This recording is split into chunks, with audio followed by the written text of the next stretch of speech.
দুর্গাপূজার সঙ্গে ইলিশ খাওয়ার কী সম্পর্ক? হিন্দু বাঙালিদের সবচেয়ে বড় ধর্মীয় উৎসব দুর্গাপূজার সময় ভারতের ইলিশ পাঠানো হয় এবং না পাঠানো নিয়ে বহু আলোচনার পর অবশেষে ৩,০০০ টন ইলিশে গিয়েছে ভারতে। গত কয়েক বছর ধরে বাংলাদেশের সরকার দুর্গাপূজার আগে কয়েক হাজার টন পদ্মার ইলিশ ভারতে রপ্তানি করে আসছে। সেই মাছের চালান মূলত আসে পশ্চিমবঙ্গের বাজারগুলো থেকে।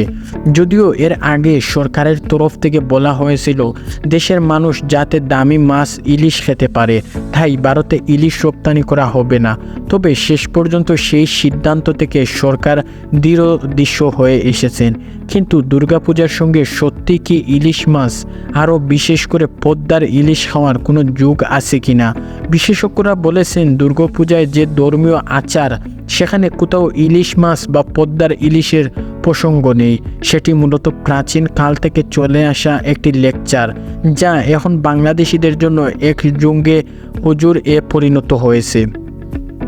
দুর্গাপূজার সময় অর্থাৎ শরৎকালে ইলিশ মাছ খাওয়ার সম্প্রতি শুরু হলেও গাঙ্গের বহু দেশের ইলিশ মাছের কথা প্রাচীন এবং সাহিত্য কর্ম পুরাণে একাধিকভাবে উল্লেখ করা আছে বলে জানা যায়।